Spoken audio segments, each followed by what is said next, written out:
Kampus Adila di Kota Bandar Lampung, tempat di mana impian dan pengetahuan bertemu.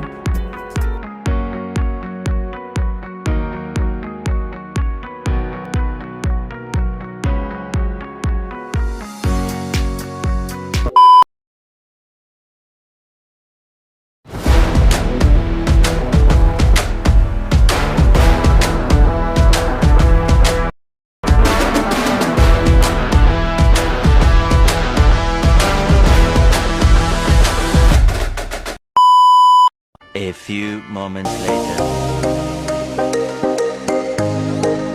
Peran saya sebagai seorang individu dan bagian dari bangsa Indonesia dalam menyikapi konsep ketahanan nasional di bidang pendidikan sejalan dengan tujuan bangsa Indonesia merdeka adalah menjadi pembelajar yang unggul dan berkarakter.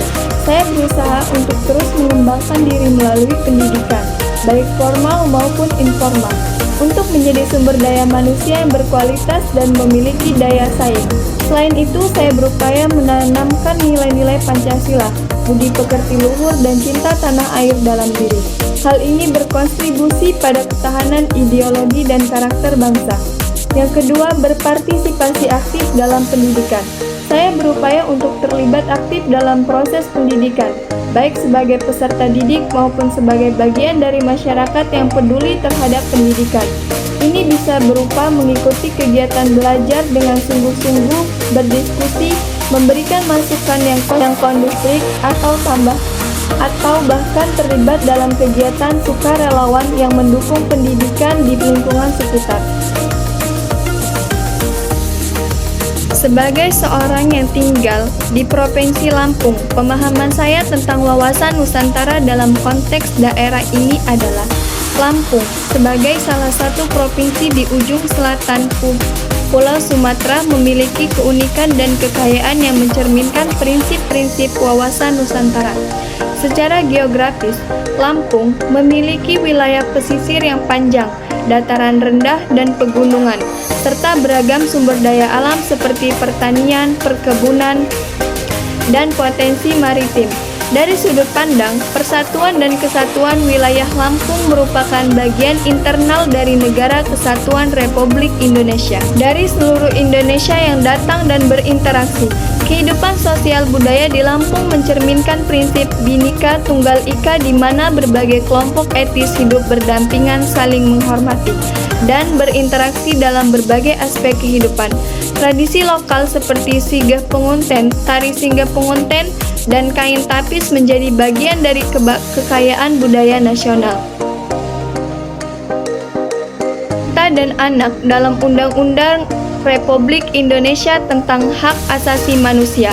Undang-Undang Republik Indonesia Nomor 39 Tahun 1995 tentang Hak Asasi Manusia secara tegas melindungi hak wanita dan anak, mengakui kerentanan khusus yang mungkin mereka hadapi dan kebutuhan perlindungan yang perlu besar.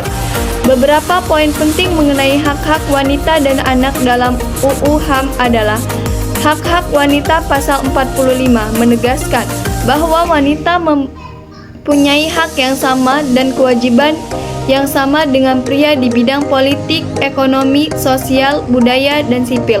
Pasal 46 menyatakan bahwa wanita berhak atas perlindungan khusus dalam pelaksanaan pekerjaan sesuai kodrat dan harkatnya. Hal ini mencakup perlindungan selama kehamilan dan persalinan. Pasal 47 menjamin hak wanita untuk memilih, dipilih, diangkat dalam jabatan publik, dan untuk berpartisipasi dalam kegiatan politik dan pemerintahan. Pasal 52 menyatakan bahwa setiap anak berhak atas perlindungan orang tua, keluarga, masyarakat, dan negara. Perlindungan ini mencakup hak atas kelangsungan hidup, tumbuh kembang, dan partisipasi. Pasal 53 menjamin hak anak untuk memperoleh pendidikan, kesehatan, rekreasi, dan perlindungan dari eksploitasi ekonomi dan seksual, kekerasan, penelantaran, dan diskriminasi. Demokrasi di Indonesia membangun kerangka pikir dan perilaku politik warga negara demokrasi di Indonesia. memiliki peran yang signifikan dalam membentuk kerangka pikir dan perilaku politik warga negara. Beberapa pendapat saya mengenai hal ini adalah menumbuhkan kesadaran akan hak dan kewajiban. Demokrasi mengajarkan warga negara tentang hak-hak politik mereka, seperti untuk memilih dan dipilih, hak untuk berserikat dan berkumpul, serta hak untuk menyampaikan pendapat. Hak dan kewajiban warga negara Indonesia yang diatur dalam Undang-Undang 1945, Undang-Undang Dasar Negara Republik Indonesia tahun 1945 mengatur secara fundamental hak dan kewajiban warga negara Indonesia. Negara adalah suatu organisasi kekuasaan yang berdaulat yang menyelenggarakan pemerintahan di suatu wilayah tertentu. Secara umum, negara memiliki beberapa unsur pokok, yaitu wilayah, batasan geografis yang jelas di mana negara menjalankan kedaulatannya. Wilayah ini meliputi daratan, perairan, udara, dan kekayaan alam yang terkandung di dalamnya. Rakyat, sekelompok manusia yang tinggal di dalam wilayah negara dan terikat oleh peraturan perundang-undangan negara tersebut. Rakyat merupakan unsur penting karena merekalah yang membentuk dan menjalankan negara.